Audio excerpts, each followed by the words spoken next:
Tapi Yahudi yang ortodok ini mirip kayak teman-teman kita Salafi, Pak, jenggotnya persis sama. Itu mereka kalau bermuamalah dengan perempuan sama seperti Salafi.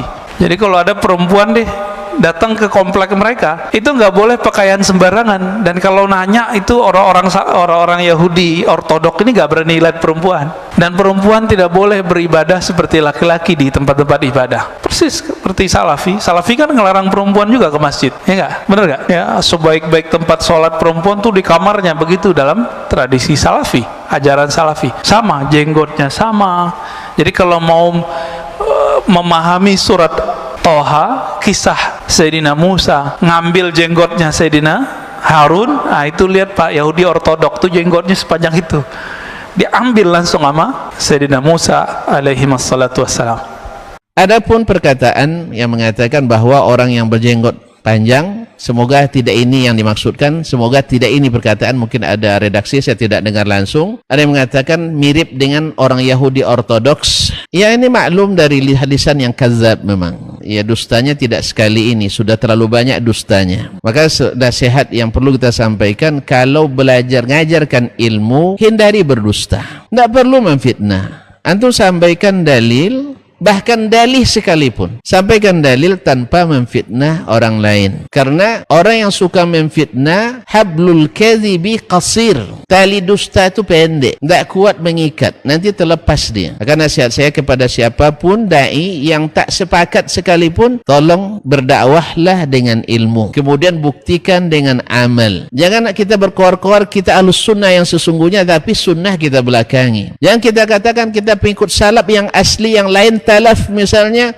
tapi buktikan dengan amal. As-salaf itu bila diperintah dikerjakan, bila dilarang mereka tinggalkan tanpa banyak alasan. Oleh sebab itu kalau dia miripkan dengan demikian, ya kalau sempat kita mengatakan itu sudah dilapor gitu itu. Ya, sudah dilapor karena ini pencemaran nama baik. Tapi kita hanya mendoakan semoga Allah perbaiki lisannya, Allah perbaiki hatinya, Allah benahi ilmunya, mudah-mudahan Allah ampuni dosa-dosanya, kembali kepada Islam kembali kepada hidayah dengan sebenar-benarnya. Allah murdahu ilal islami raddan jamila. Karena kalau begini hanya mencela dan takut nanti masuk dosa memperolok-olok sunnah Nabi sallallahu alaihi wasallam. Karena sahih dalam riwayat muttafaq alaih bahwa Nabi sallallahu alaihi wasallam jenggotnya sangat tebal. Lalu antum katakan orang-orang Talafi katanya yang berjenggot tebal mirip dengan orang-orang Yahudi ortodoks. Anda telah menuduh Nabi sallallahu alaihi wasallam, dan ini khawatir kita masuk dosa memperolok-olok sunnah Nabi alaihi salatu wasallam yang akibatnya adalah keluar dari Islam.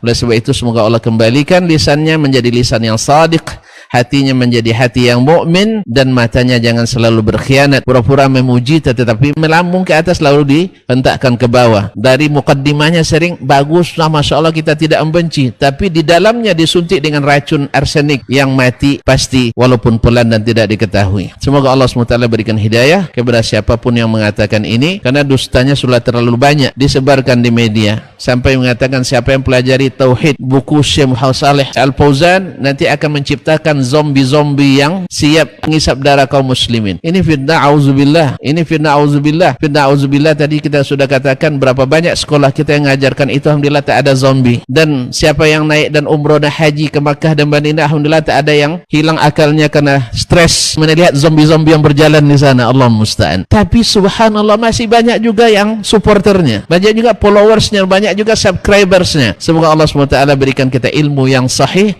amal yang salih, niat yang ikhlas, bukan karena setuju hilang patutnya. Kalau bahasa pepatah kami, hilang patut dikatuju. Karena setuju suka memfitnah, akhirnya kita akui dan kita angkat sebagai seperti seorang pahlawan dan seorang pendekar aswaja. Allah musta'an wa alaihi tuklan. Semoga Allah berikan taubat kepada kita dan kepadanya. Amin ya rabbal alamin. Jadi kalau ada perempuan datang ke komplek mereka, itu nggak boleh pakaian sembarangan. Dan kalau nanya itu orang-orang Yahudi ortodok ini nggak berani lihat perempuan. Dan perempuan tidak boleh beribadah seperti laki-laki di tempat-tempat ibadah. Persis seperti Salafi. Salafi kan ngelarang perempuan juga ke masjid, ya nggak? Bener nggak? Ya, sebaik-baik tempat sholat perempuan tuh di kamarnya, begitu dalam tradisi Salafi, ajaran Salafi. Tentu kalau perempuan lebih afdal sholat di rumah, itu dulu. Sebagaimana sabda Nabi SAW bagi wanita muslimah di Madinah pada saat itu ya. Jadi Masjid Nabawi 1000 pahalanya. Tapi apa kata Nabi SAW? Sholat wanita di ruang tamu rumahnya lebih afdal daripada di luar rumahnya, masuk dalamnya masjid. Dan sholat ia di dalam kamarnya lebih afdal daripada ruang tamunya. Kan gitu. Ini disebutkan di Madinah dan waktu itu Masjid Nabawi. Masjid Nabawi jelas fadilahnya besar. Tapi tetap lebih afdal perempuan sholat di rumahnya. Maka saya sarankan ukhti ini sholat di rumahnya. Rasul sallallahu alaihi wasallam mengatakan salatul mar'ati fi baitiha khairun min salatiha fi masjidi qaumiha. Salatnya seorang perempuan itu di rumahnya lebih baik daripada salat dia di masjid kampungnya. Ini Nabi alaihi salatu wasallam bersabda di Madinah. Kan di Madinah itu ada beberapa masjid di kampung. Kayak ada Masjid Quba ya, ada Masjid Bani Salim yang jadi masjid kiblaten tuh.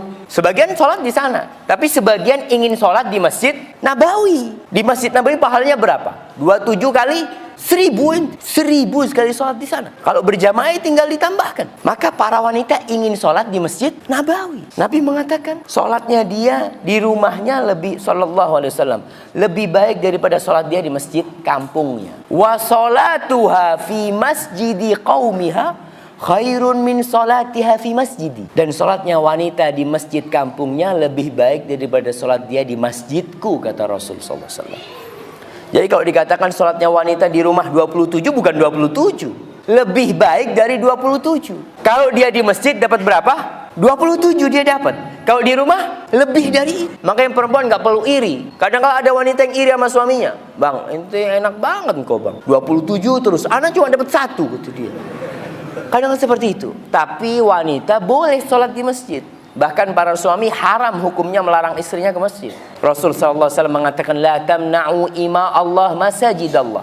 Kalian jangan larang tuh hamba-hamba wanita Allah untuk ke rumah-rumah Allah. Engkau ngelarang istrimu ke masjid, ke pasar nggak dilarang. Ada suami, ente kok ke masjid, kata dia. Di rumah itu lebih afdol. Ada kalau suami kayak gitu. Di rumah, bang mau ke pasar, tafadhol. Ente ke pasar nggak apa-apa, ke masjid nggak boleh.